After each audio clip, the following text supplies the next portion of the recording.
If you're serious about change, you will find a way.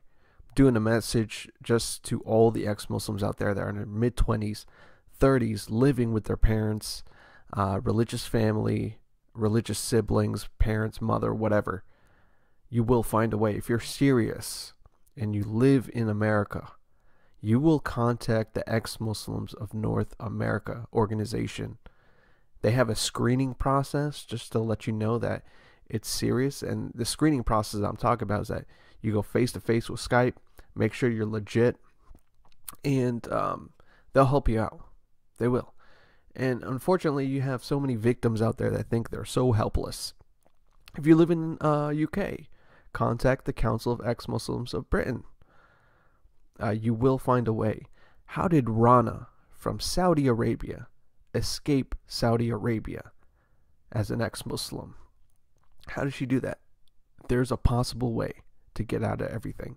The problem with you that are just sitting at home with their computers on, watching ex-Muslim videos all the time and playing the victim is that you don't want to do the work.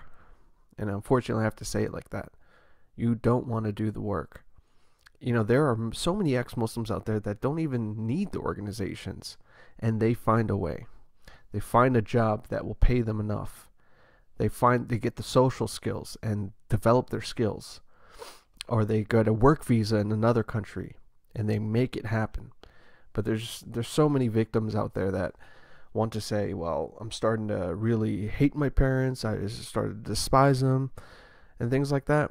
Those feelings will continue even if you find a way out. And at the end of the day, if you're living with your Muslim parents, I advise you not to hate them. You're living rent-free, you probably provided some food and shelter, a place to live, to be free, to express yourself. And you want to have the nerve to play the victim and say, I'm in psychological torture. If you're serious, you will find a change. I understand. I sympathize with you leaving the shackles of Islam. I really do. And you feel isolated. You want to resort to introvertedness, and you want to just say that there's no way out. I don't know how to go about my life. Islam gave me so much psychological damage that I just don't want to do anything anymore. That's on you. Remember that. You want to live in a prison for the rest of your life? That's fine. But trust me, when you make the steps, when you start making the necessary steps and wanting to change your life, you will do it. You'll just drop everything right now and just start right now. You'll open up the Ex-Muslims of North America tab and you'll start right now. So many people in life just wait and wait, and they want this big ex-Muslim mansion and have the rent and food paid for. It's not going to happen like that. Once you start making the change and you start escaping, you're going to have some hard times, buddy. You're going to spend Christmas alone. You're going to spend Eid alone, or whatever holidays you used to spend with your family and things like that. It's going to be difficult. Your siblings might harass you. Your parents might harass you through text messages saying that it's all your fault. But you got to be ready for that. You got to be ready for that because so many people already went through it. So you're not the only one. If you're serious about change, you will find a way to make it happen. And I would say contact these organizations. There are even atheist organizations that will help you through this, even if you're not atheist. Whatever religion you went through, there are places that will make it happen for you. It's just your problem. You're dealing with this hatred inside. You're looking for an excuse to hate people. And trust me, if I see a Muslim being harassed out there in the street, I'm the first one to open my mouth. I'm the first one to be willing to throw down some fists. Because I don't think that's right. I think there are a lot of ex-Muslim people out there that talk a big game, but when you go down to their live stream, when you go down to their videos, like when they're in private and stuff, they say things like this. They say things like, oh, if I see someone with a Muslim name, I'm scared.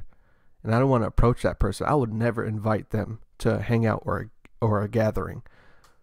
I have a phobia of these people. And I don't agree with that. I believe there's more of a human element to life. There's a shared human element to life that we don't have to be like that. You don't have to be like that. You don't have to be scared of everyone, especially a common Muslim too. I do see common Muslims that actually, they have more love inside of them, and they do charity work more than, that neo-Nazi that chooses to stay on his keyboard and says, kill all Muslims and ex-Muslims, whatever. I think they're better than those people. And we got to be real here. Let's just be real here. You don't have to change and turn into this hateful person deep down inside. Like I said, you will find a way. There's a better and more optimal way of life. And I know it seems hard at first. Everything it doesn't sound appealing to what I'm saying. Everything doesn't sound appealing. But when you get that freedom, you will be able to, let's say, for example, ex-Muslim woman, try your first salsa dance class. You're an ex-Muslim man. You will be able to go to a yoga class and meet a bunch of hot chicks and live your life the way you want to. And it's unfortunate, some families will disown you. They will. Some will come around later, maybe 5 years later, 10 years later. But I want you to stick to those teachings of always loving them, just because they don't know. They weren't taught any better. They came from bad parts. I wouldn't say bad parts, but they came from war-torn or countries that were not developed or modernized. They didn't have the Industrial Revolution over in these lands.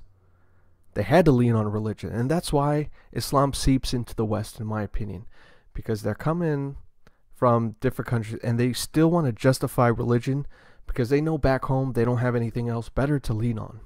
So they lean on religion. It's a part of them,